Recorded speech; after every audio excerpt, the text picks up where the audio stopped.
Welcome to the D&D Fitness Radio podcast, brought to you by your hosts Don Saladino from New York City and Derek Hansen from Vancouver, Canada.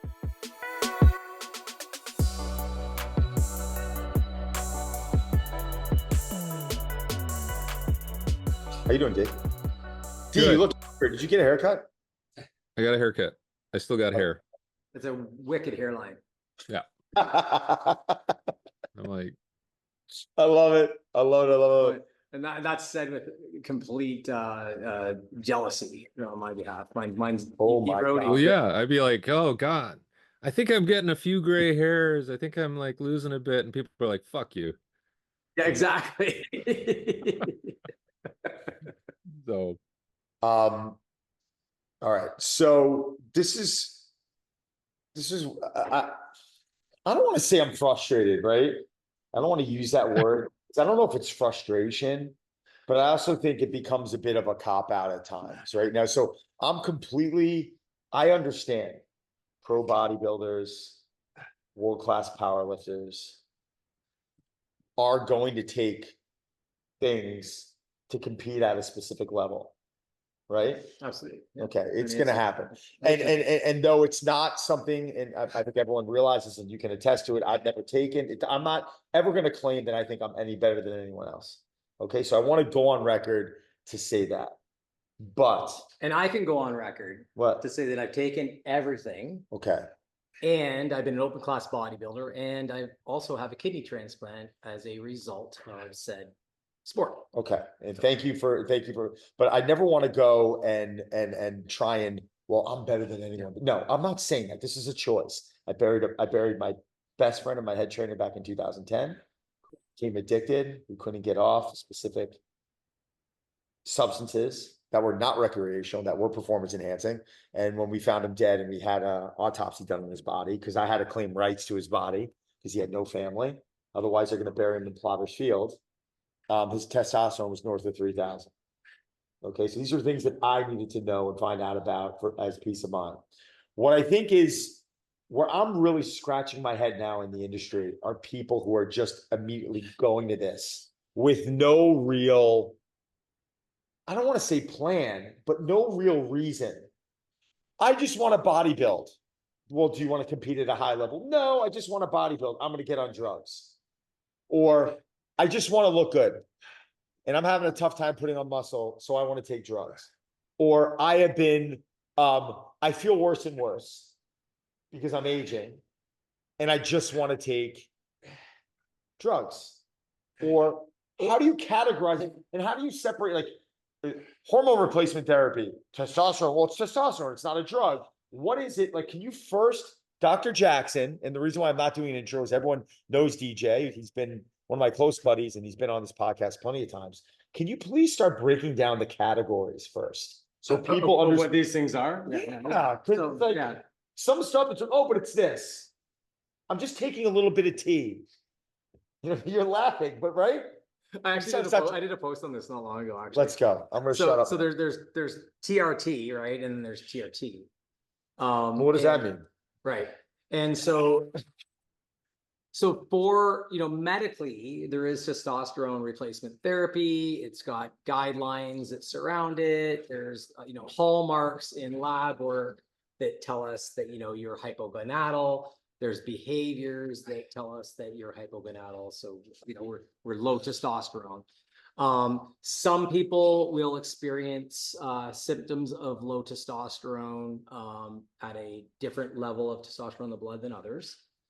But there's been a real mandate in the last probably 5 years or so with online, prescribing and whatnot. What are those symptoms, Doc? What are those symptoms? Because like I'm 55 and some days I'll feel low and I'm like, well, maybe it's my testosterone. What should I be looking out for? Yeah, so the symptoms generally are, and they're kind of ubiquitous with a lot of things that happen to us around the time when, we go through andropause or whatever it is we're going through.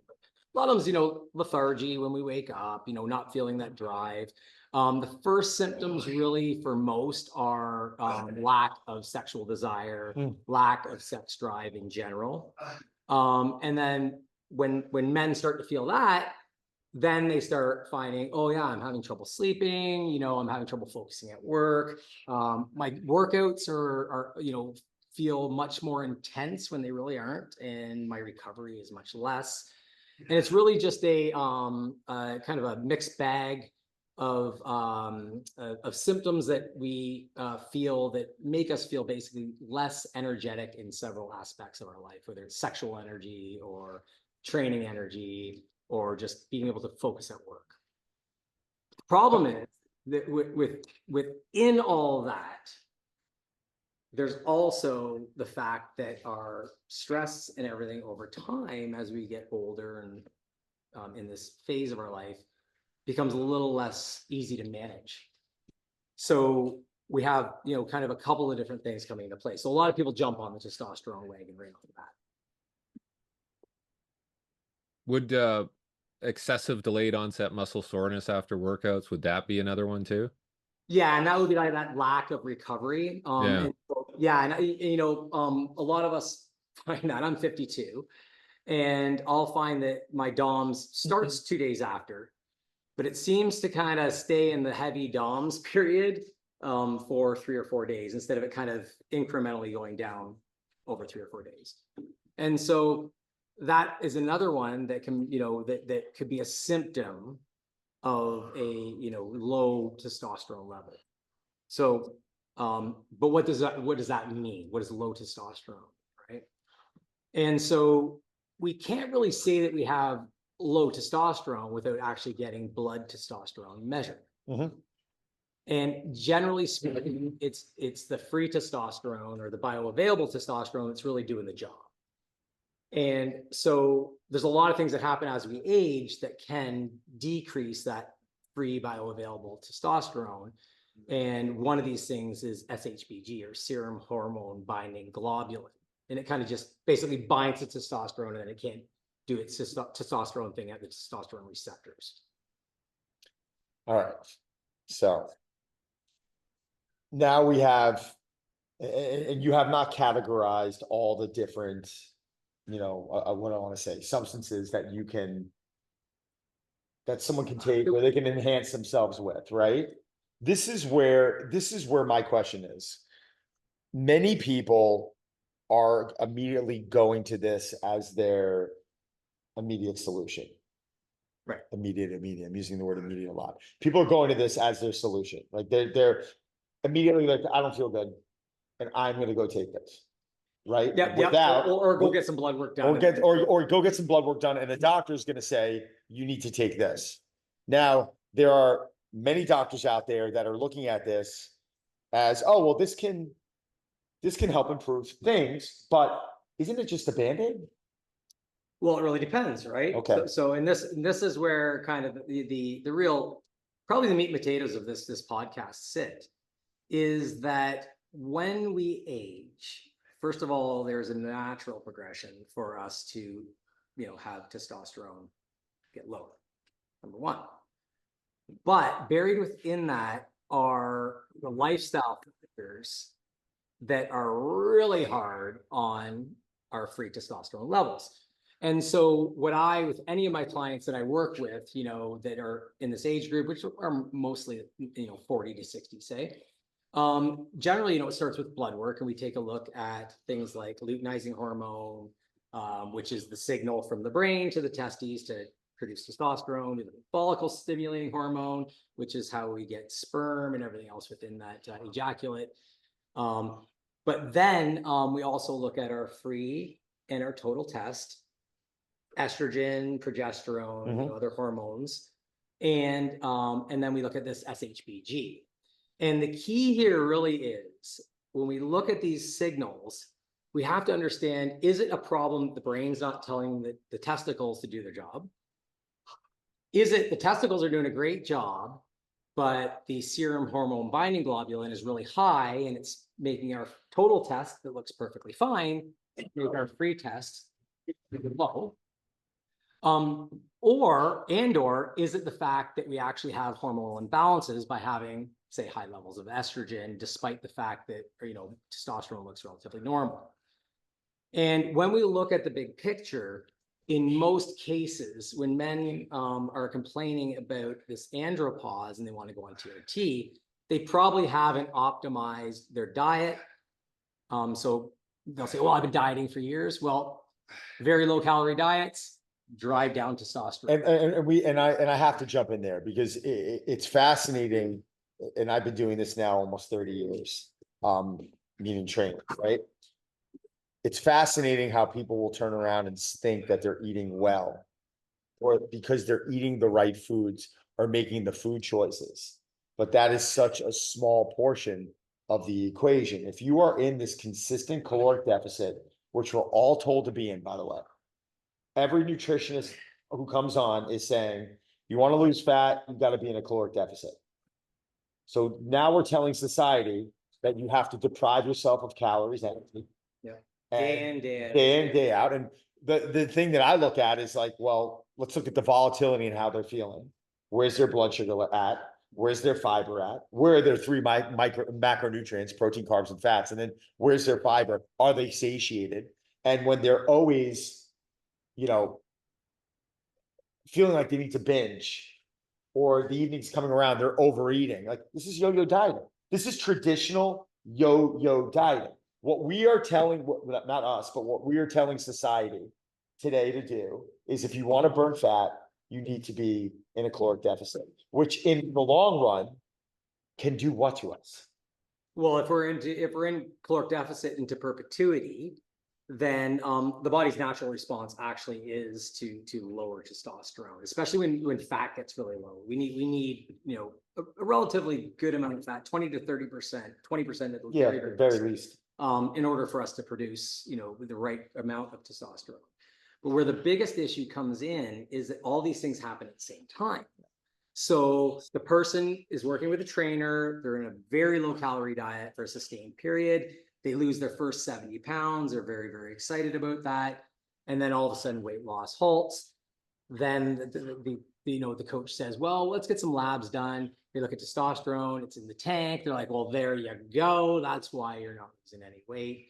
And then put them on testosterone. Now things start to feel better, because just there's a natural feeling of wellness when testosterone levels become more normalized or a little high. And then they start eating, and metabolism goes up, and then the body starts looking good. And then it's like this: fit dad 69, lost 30 pounds. And you're looking at them and you're like, that's what they look like 9 months ago. Yeah. Now there's veins coming out of their crotch into their abdomen. Yeah. And so the question really is, it's a chicken or egg thing. Is it the way that we're stressing the body in the gym on low calorie diets and low fat and everything else leading to low testosterone?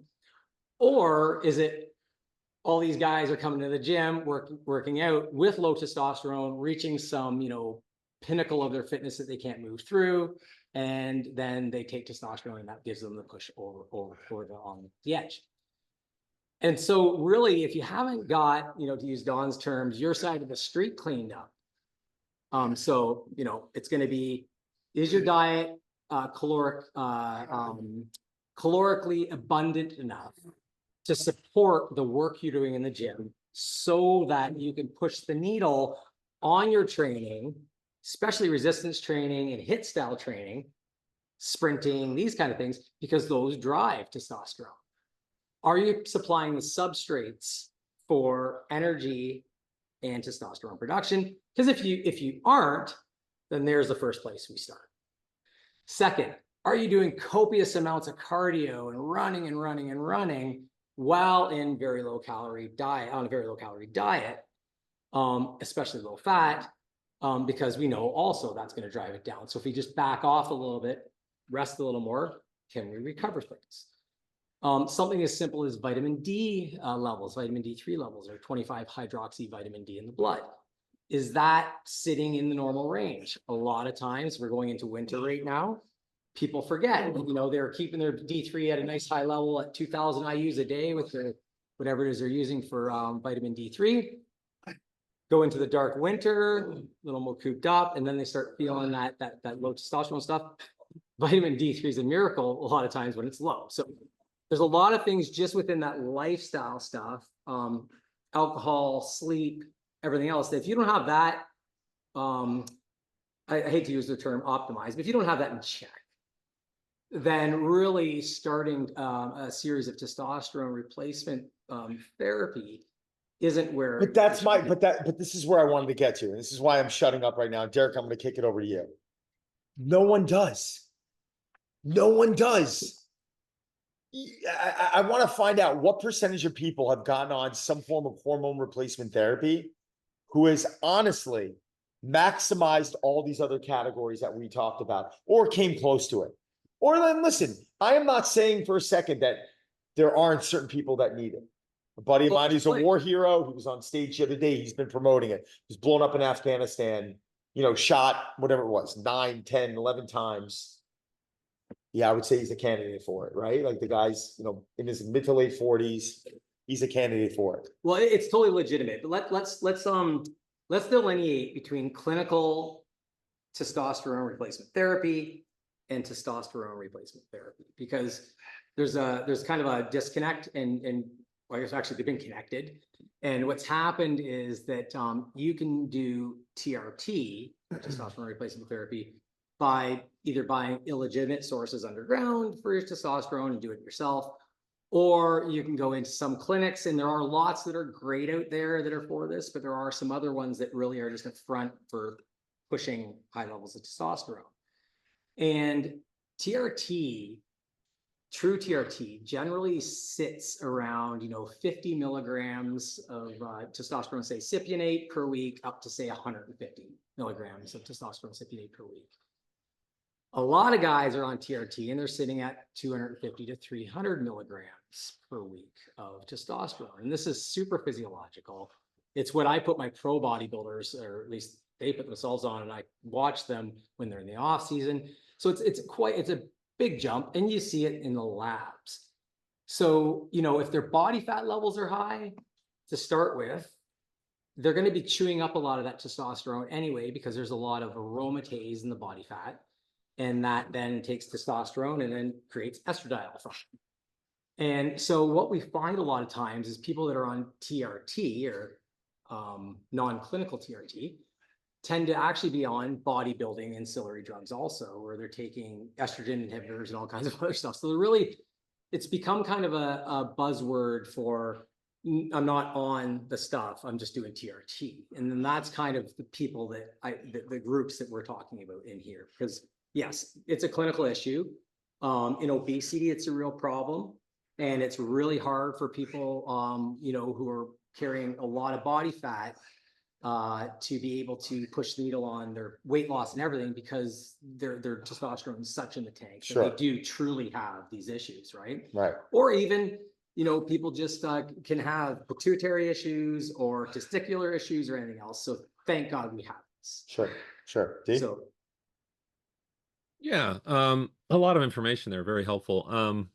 Now, the reason that we, aging males, have reductions in testosterone naturally is basically part of the aging process, so that we don't develop tumors, other things. Is that true? Like, would you say we're down-regulating as we age for health reasons, not just it's just disappearing, but there is a evolutionary reason why we produce less testosterone?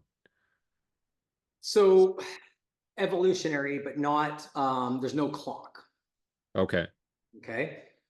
So the answer to that is still like, we can't give you a perfect answer to it, but the point is, when we think from an evolutionary perspective, right? As we age, our propensity to move will go down unless we, force it to go up.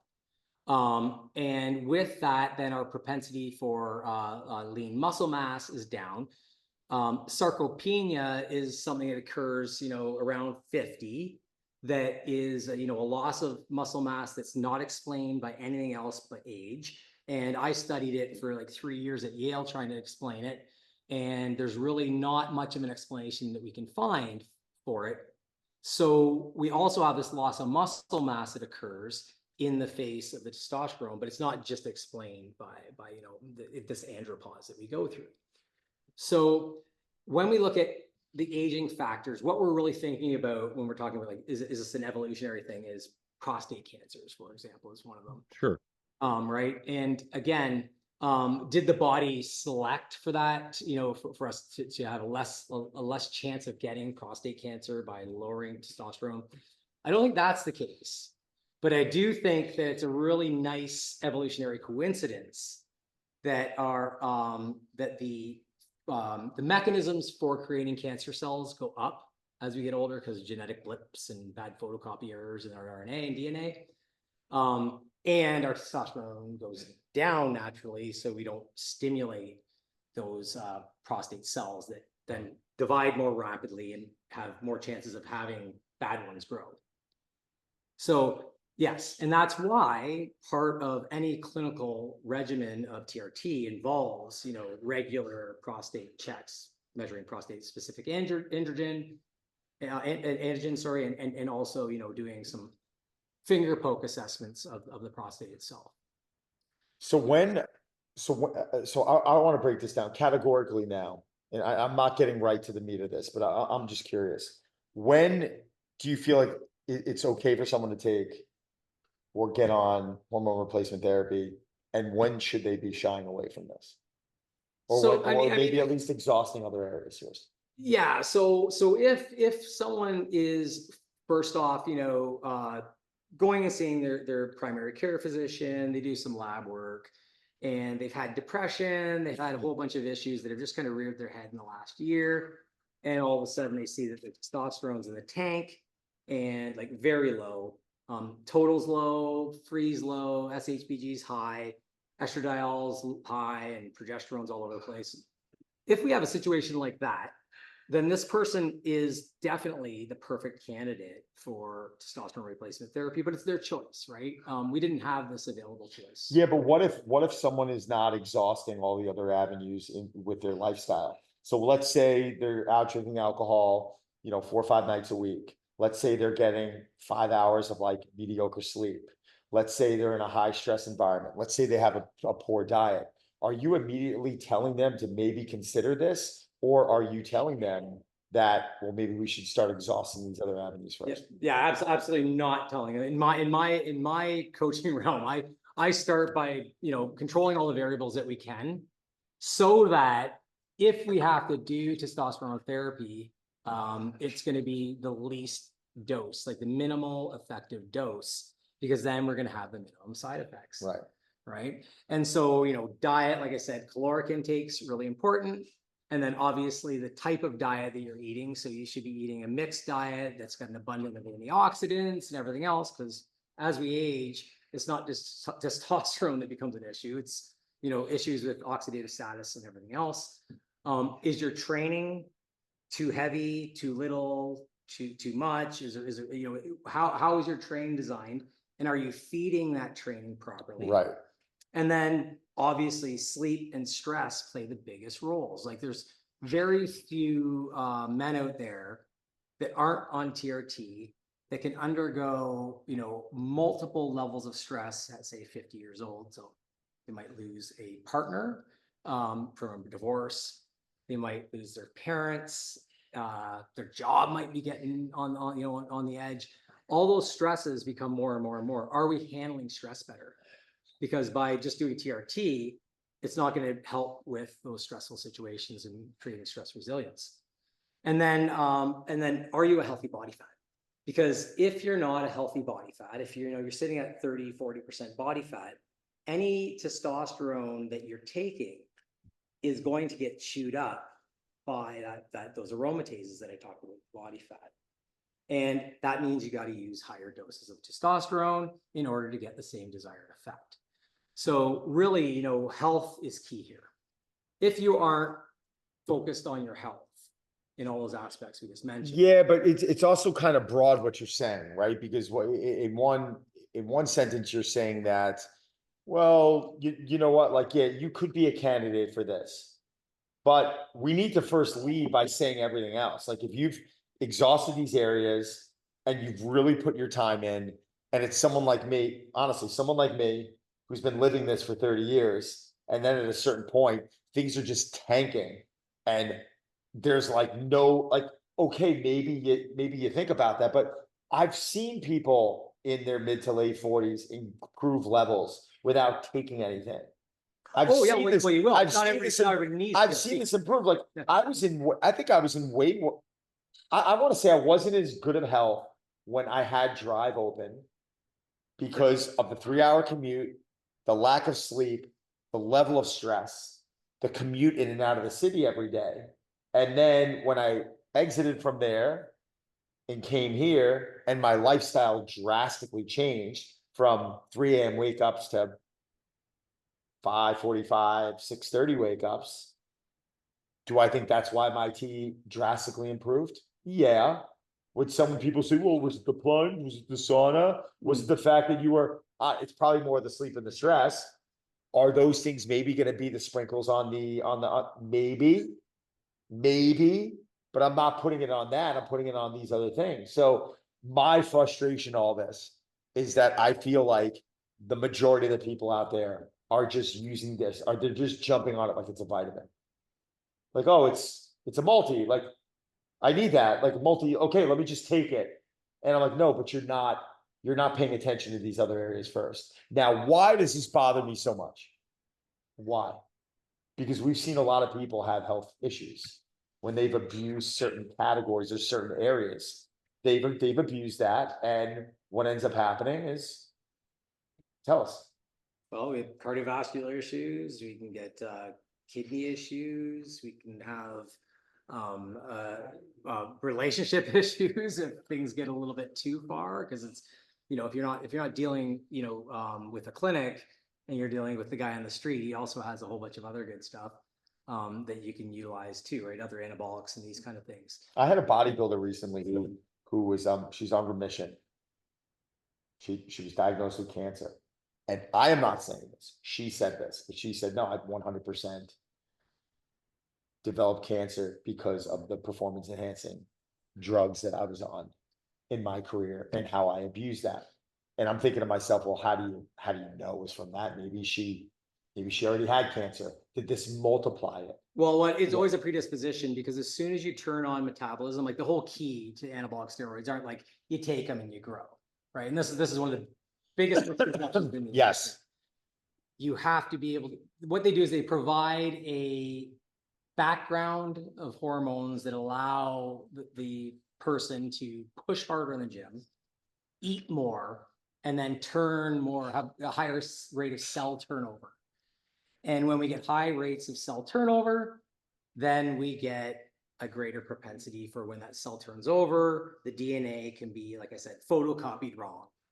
And as we get older, that those photocopies get worse and worse and worse. Think about it like a photocopier that's got limited amount of toner. You start it with a new photocopier, it's nice and fresh at the beginning, you get the same thing that you put in that was the original copy.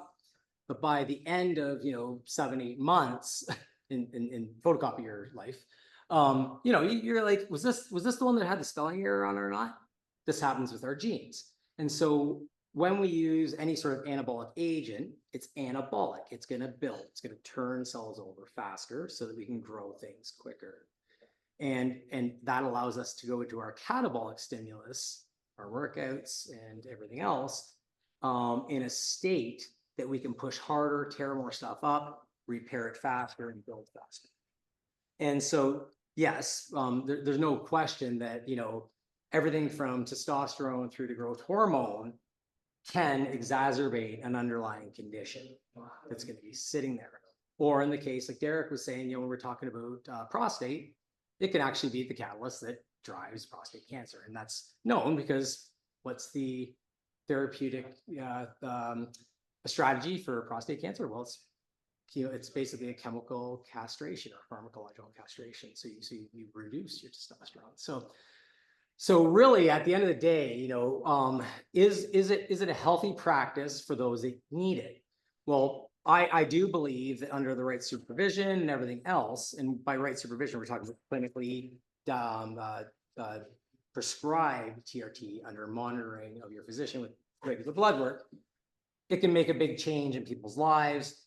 And actually, Dawn, some people, the actual effects of the side effects of having low testosterone are so great that they're in a depressive state, a lot of depressive symptoms. So it can help a lot. Problem you're talking about is there's a lot of 20, 30, 35-year-olds that are on TRT to optimize their testosterone.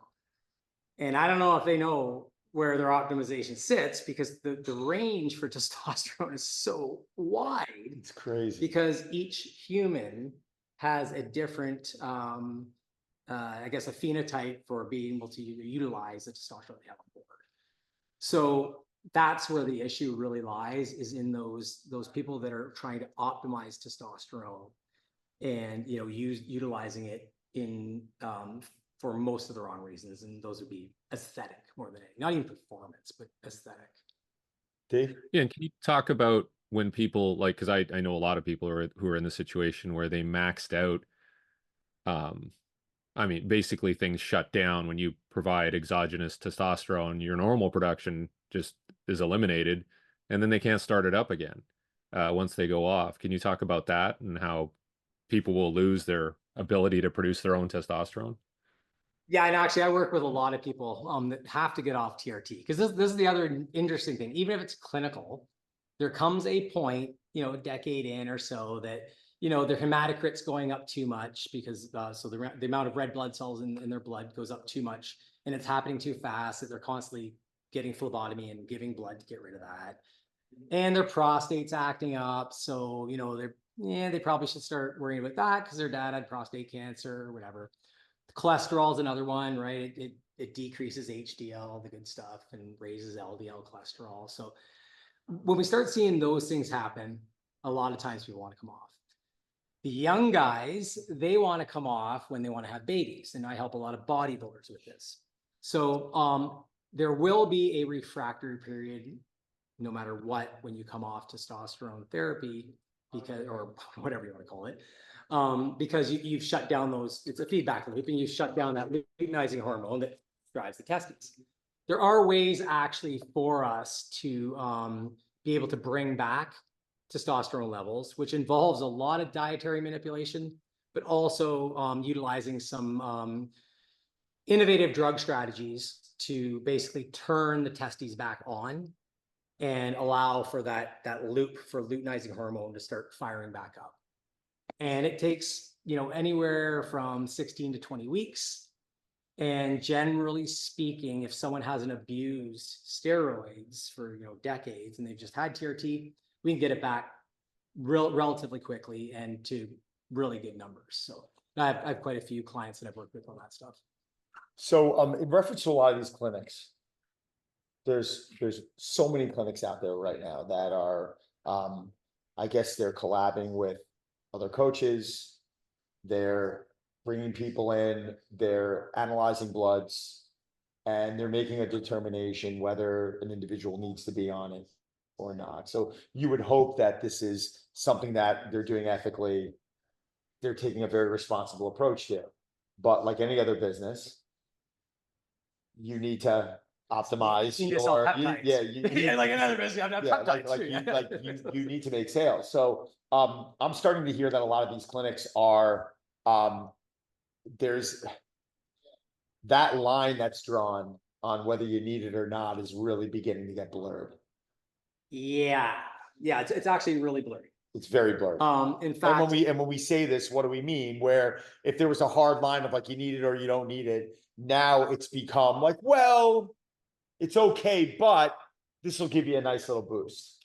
And they're putting people on, and that's where I have a problem. Yeah, and that's the testosterone optimization. That's where I have it. Right. That's when we're optimizing testosterone as opposed to replacing it because it's missing. And optimization is based on the gas gauge. I call it the gas gauge theory of our labs, that when you get everything to the top end, you're optimized. But in actual fact, it's a little more complicated. And the endocrine system is a little more complicated than just topping her all up. And so one of the biggest things in the industry right now is, in order to kind of stay within the realms of what we call medicine, is to get testosterone, free testosterone, at its peak, as high as we can get it without it going, overshooting. And one of the, so what you'll see a lot of times is total testosterone is super duper high in a lot of guys, but their free testosterone is just at a really, really high normal. And that they consider that optimized. And that they can get away with because that fits within the clinical guidelines of testosterone replacement, because some people run at that end, as long as you keeping it between the lanes. That's when peptides and all that kind of stuff come into play. So a lot of times it's not just a testosterone cabinet, but it's a testosterone cabinet. And then when that gets optimized, it's also a look what else we have under the hood. And that's when that's that blurred line that becomes very, very apparent between fixing your low androgen symptoms and going into the athletic PED world. And where the problem is that a lot of times more testosterone is thought of as better. And if you're looking for performance and the feeling of sex drive and feel like an animal, then yes, that will be the case. It's a dose response curve. The problem is that when we cross over that threshold, it's really hard to control the health factors. And it allows the person to forget about a lot of those important things like sleep, stress, food intake, the important stuff, alcohol use, drug use, that stuff you can get away with. Not getting enough calories in. Not getting enough calories. Just like something so basic that a buddy of mine recently came to me and was asking me questions about potentially getting on something. And I said, can we just look at your diet first? And when we looked at it, we saw he was in about 1,000 calorie deficit a day. So what do? We spend time driving his calories up. And he's like, oh my God, I feel really good. I'm sleeping better. More energy. And he ended up actually, body composition started changing. And he's not thinking about getting on this now. So this is where I have a problem. Long-term effects from taking something. You're 37 years old. You start getting on hormone replacement therapy. You become reliant upon this. Are we taking this into our 60s? What's the end game? Look, what's the end game? Like, I can understand if, my dad's turning 79 this year in November. He's turning 79 in November, which means next year he's going to be 80. If he turned to me and he was like, my doctor's considering putting me on this, I'm like, dude, go for it, man. Like, you're 80 years old, go for it, right? But 30 years old, 35, 40 years old. Yeah, and I don't know. In a lot of these cases, what happens is, I have a lot of bodybuilders that come to me with heart conditions and whatnot, even like they've had heart attacks and stents put in and everything. And they'll come to me and the first thing they'll say to me is, my doctor took me off test. I feel like shit. When can I get back on test? And I'll say, well, first, the mindset's completely wrong here, because like what just happened to you was a result of dyslipidemia that was likely driven from 20 years of testosterone replacement therapy at 1,000 milligrams a week. And so what I do with those clients is literally do exactly what you said. Get everything else all in place, get them good and healthy, let them feel a little shitty because their testosterone's low. And then see where our testosterone lies when we've had several months of, good, healthy lifestyle and eating. Some, if not most, will need something, but it's definitely within the clinical realm of what testosterone replacement therapy constitutes. But they've done the damage. Like, that's the damage that's been done. And I mean, we see it all the time. Guys that are in their 30s, and it's usually around 34 to 37 when you start noticing it. It's because it's been hyper aging, right? We've been driving those cells as hard as we possibly can for over a decade. Yeah. And now, the system's starting to break down. So honestly, it's there's no end game. If when we're young, one of the biggest problems is we're not thinking about the end game. The end game is, Friday night at China Club. Those are some good times, man. I mean, I'm not gonna lie to you. Those were some good times. But I also remember when I was going to China Club, I was 25 years old. I was living in New York City by myself. I was single. And there's a reason why I'm getting to this right now. It's not to talk about China Club, but I could go out and party all night on a Saturday or Sunday. wake up, go to work, feel like shit, push through it. And Tuesday would wake up and I would have veins back in my abs. Oh, I love And those days. yeah, it's like that was quick and easy. Now there is a recovery component that is going to change. I'm 47. It is going to change as you get older. Do I believe body composition could be as good, if not better? Yes. Do I believe strength could be as good, if not better? The answer is yes. Do I think we start losing elasticity from not doing things like sprinting? Yes. We definitely begin to lose the ability to throw in a lot of this frivolous work. Meaning, if I'm squatting on a Tuesday or a Monday, and I decide to go for a 6-mile run on Sunday, my body might be a little sore the next day where, when I was 25, it's like there was no difference. It didn't make a difference. So there's things you have to start thinking about differently. Now I'm looking at how people prepare, like how I prepare for my day and my training and my recovery and my rest. And no one's going to do this. Like like no one's going to do what you did. Like no one's going to do the things that we find joy in doing. So when someone's like, well, live a little, like I am, like, this is how I want to live. This is who I want to live. I find it irresponsible though, when someone, 10 out of 10 times is just bringing you to that well. Well, and this is where, I mean, I guess the canary in the coal mine of the acid test for, if you're asking yourself, do I need testosterone replacement therapy?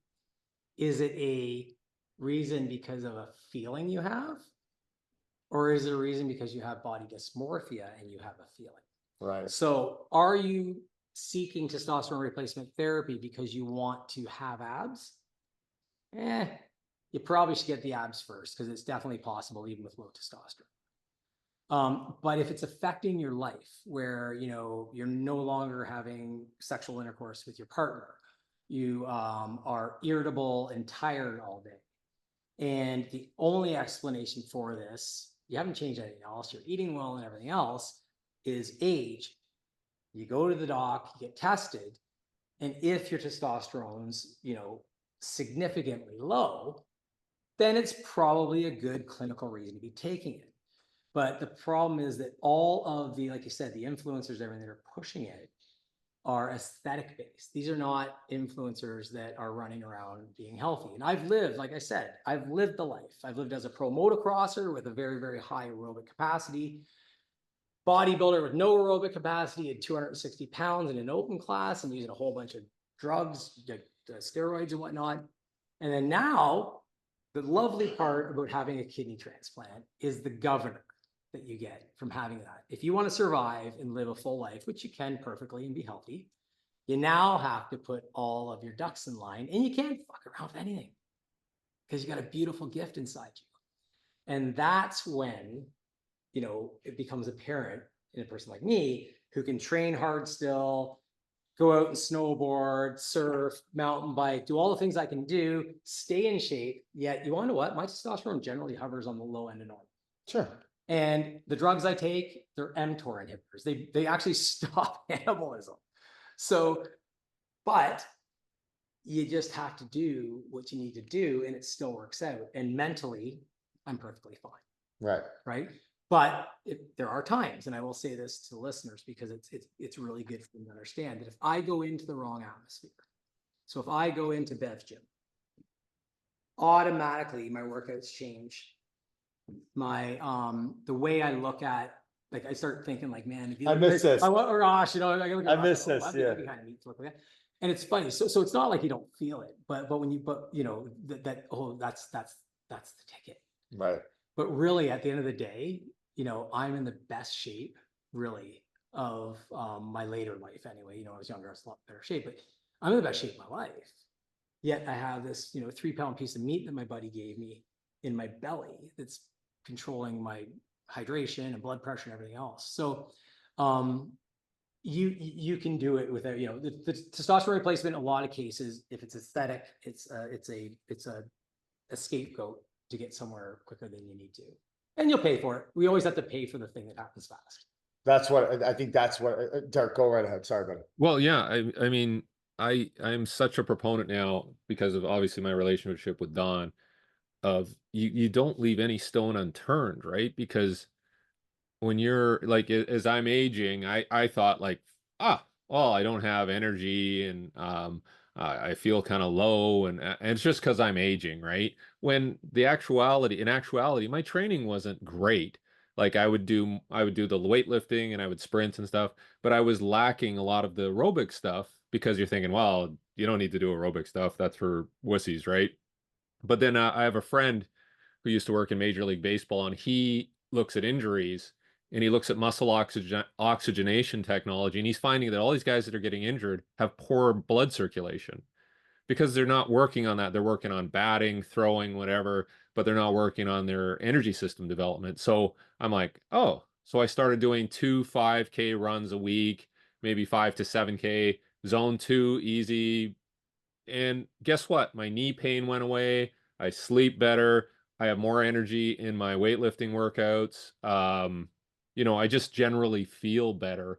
And my body composition's better, right? Because I wasn't diversifying my workouts enough, and I was just out of shape as I got older. But it wasn't because I was older, it's just because I was lazy or whatever. I got stressed out or whatever. I was busy with other stuff. So that's a perfect example of somebody who didn't analyze their training and was blaming something else. I was blaming aging, right? Yep. And so, yeah, I'm fully on board with what you're saying. You hit the nail on the head with the the zone 1, zone 2 training. Because and I teach courses in this stuff in energy systems, and I'm teaching one right now, and it's really neat because this whole thing about don't do aerobic exercise because it doesn't lose body fat. It's like, whoa, you forgot what you're doing here, boys. Train those slow twitch. You know what they do? They chew up the lactate and turn it into pyruvate for you. And then you get some energy from it. You can make some ATP during those, those sprints and those times where you're producing a lot of lactate. And you know what happens? Last week you did 3 rounds. This week you did 4. And next week you can do 5 because you can do all that aerobic training between that can tune those blood vessels, tune the mitochondria. And this is another one.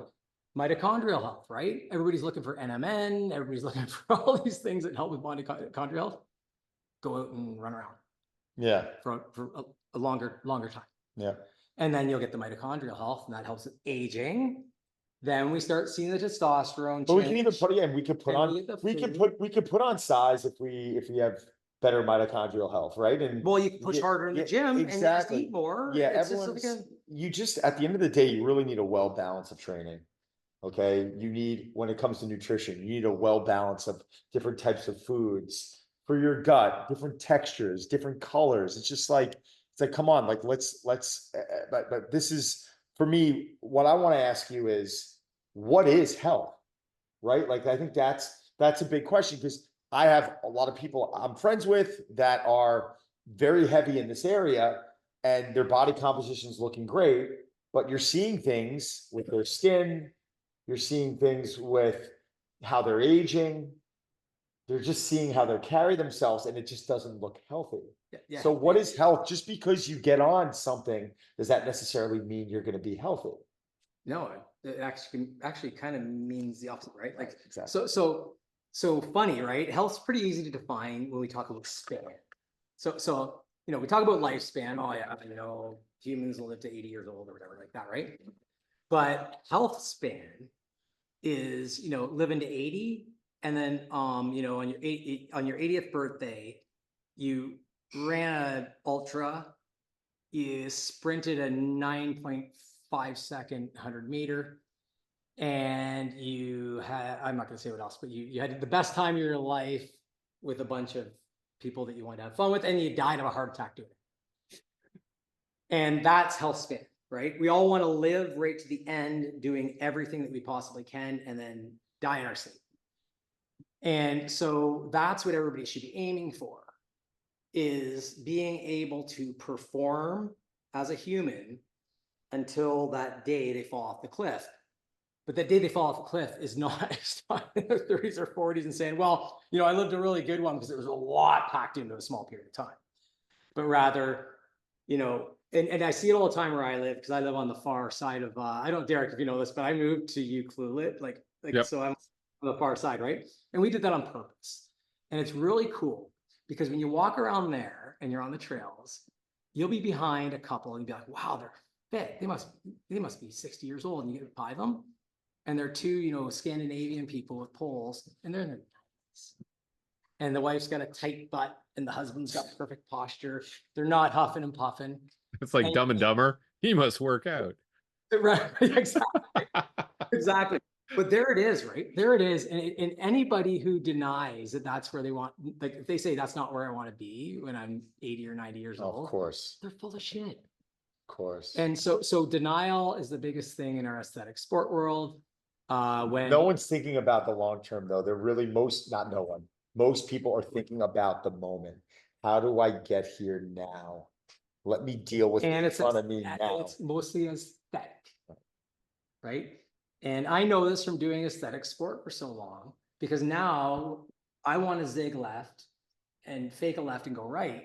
And it feels like I left my knees and hips over here because I haven't done the healthy moves. So that's what I do now. You're the first one to notice it. You're super strong, but you aren't conditioned. And that was like a year ago. And I went home and I started running. Your conditioning is great now. Right. And I feel 15 years younger. Yeah.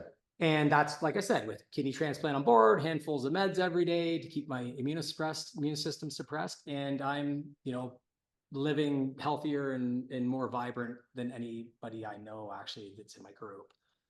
And so it's really, and that's because I've, cleaned up my bloodstream with diet and everything else. So it's, if your propensity is to be on TRT for aesthetics, to look in the mirror, then you've all right off the bat made the wrong decision, because that's not the reasons that are clinically why we need to be on that, right? Yeah, it's so See, I'm going through this phase now, Don, and it's called delayed gratification. So I bought an 8mm movie camera where I take the film, I have no idea what it looks like, and I got to send it away, and maybe 3 weeks later I'll see what it looks like.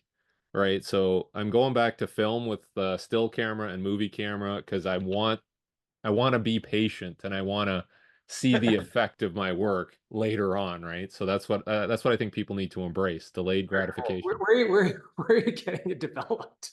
I have to send it either to Toronto or California.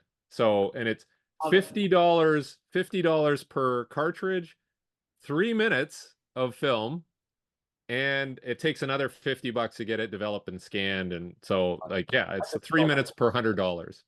I took a photography course in college and I loved it, and I miss film. Derek, that is actually a brilliant way. Delayed gratification. No, it really is. Yeah. Because when my kids look at us when they see pictures, like, in the packages, and we explain like the whole process. And I used to say, like, in college, it was great because at the end of the year, I'd have all these films and I had no clue what was on them. And then you get some back, you'd be like, ooh, they sell those pictures, right? Because you didn't know what was on them. Or you get a whole pack that had nothing. It was all blurry and whatever. Yeah. It's amazing because it's hard for, the youth to even actually wrap their head around that, like as a thing. My kids think I'm nuts. Yeah. Love it. I love it. All right. Well, listen, we could have went on for 2 hours there at least. And I know might have felt a little, there's just so many areas that you can go to here. And I appreciate you simplifying it for us and hopefully giving some people some nuggets to take away. In closing, there's a cost of doing business. There's a cost of doing business. Please understand that the decision you make can heavily affect you in the future. Get a second opinion if you have to. Speak to a very credible medical practitioner like Dr. Jackson. If you do have questions, his social handle is at DRDN Jackson. Right. DM him if you have any questions. Ask Dr. Jackson, not me. I am not the medical professional here. Derek is not the medical professional here. Dr. Jackson has an extensive background and has spent his lifetime learning about this category before most people were even talking about it. And that's why I felt like he's the right person to bring on here. Plus, he's a good friend. So guys, check out Dr. J. Thank you. Thank you. Derek, I love you the best. Thanks, Derek. Good. Hope you had a good weekend. Your digs. You guys yeah. We'll get together when you're in Vancouver. Or I got to come visit you. Hey, that seems better. And check out some Scandinavian hikers. Love it. Yeah, wear some dark sunglasses and walk around the church. All right, guys. Take care and That was a good one. Thank you, Derek. Take care. yeah.